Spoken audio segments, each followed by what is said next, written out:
Hai teman-teman, Assalamualaikum warahmatullahi wabarakatuh. Sebelumnya, perkenalkan, saya Nurnisa Fauziah. Di sini saya akan menjelaskan pandangan Islam mengenai imunisasi. Nah, baik, langsung saja.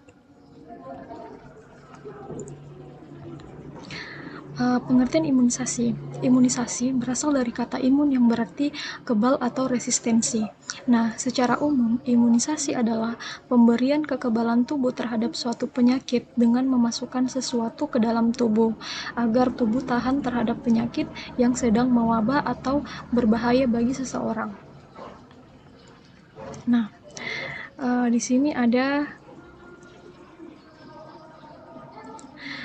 macam dan cara pemberian imunisasi. Tipe imunisasi itu ada dua. Yang pertama imunisasi pasif dan yang kedua itu ada imunisasi aktif. Nah, cara pemberian imunisasi dapat dilakukan dengan beberapa cara. Ada yang diberikan secara suntik ke otot, kulit, atau lapisan bawah kulit, maupun ada yang diberikan melalui tetesan cairan ke mulut.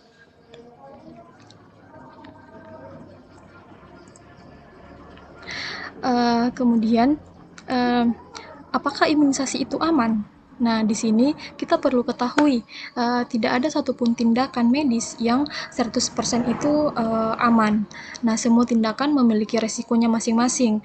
Namun, dengan prosedur pemberian yang tepat dan dilakukan oleh orang yang ahli dan kompeten di bidangnya, insya Allah pemberian imunisasi itu akan aman dilakukan.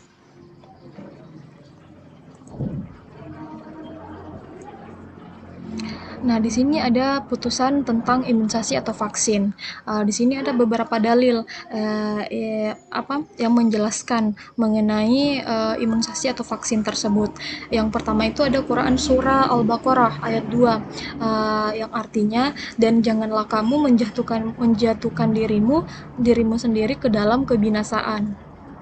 Kemudian yang kedua ada hadis riwayat Muslim, Ahmad dan An-Nasai yang artinya diriwayatkan dari Jabir dari Rasulullah SAW bahwasanya beliau bersabda, setiap penyakit ada obatnya, maka penyakit telah dikenai obat. Semoga sembuh dengan izin Allah. Amin.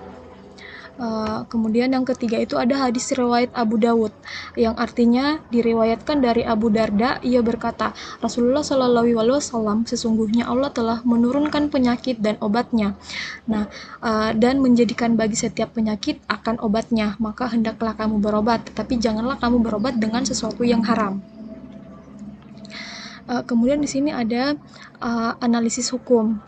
Dalam kajian hukum, menghindarkan diri dari penyakit polio itu merupakan hajat atau kebutuhan, meskipun harus menggunakan vaksin yang memanfaatkan enzim tripsin dari babi. Nah, hal ini disesuaikan dengan kaidah fikih yang berbunyi, artinya itu kebutuhan itu menduduki tempat darurat. Jadi,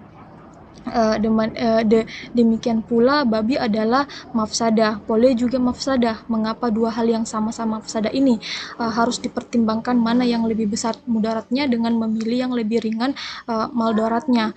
Oleh karena itu, dalam rangka membentengi penyakit polio, dibolehkan menggunakan vaksin tersebut. Hal ini disesuaikan dengan kaidah yang artinya apabila bertentangan dua mafsadah, maka diperhatikan mana yang lebih besar mudaratnya dengan dikerjakan yang lebih ringan mafsadahnya. Seperti itu.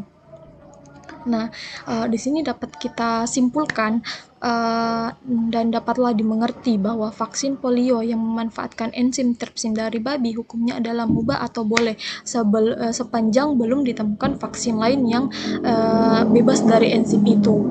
Seperti itu. Nah,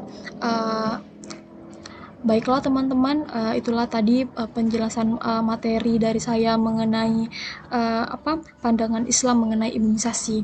Nah, di sini boleh ya teman-teman menggunakan vaksin polio, walaupun itu terbuat dari enzim tripsin dari babi. Itu diperbolehkan karena belum ada vaksin lain yang bebas dari enzim tersebut. Seperti itu.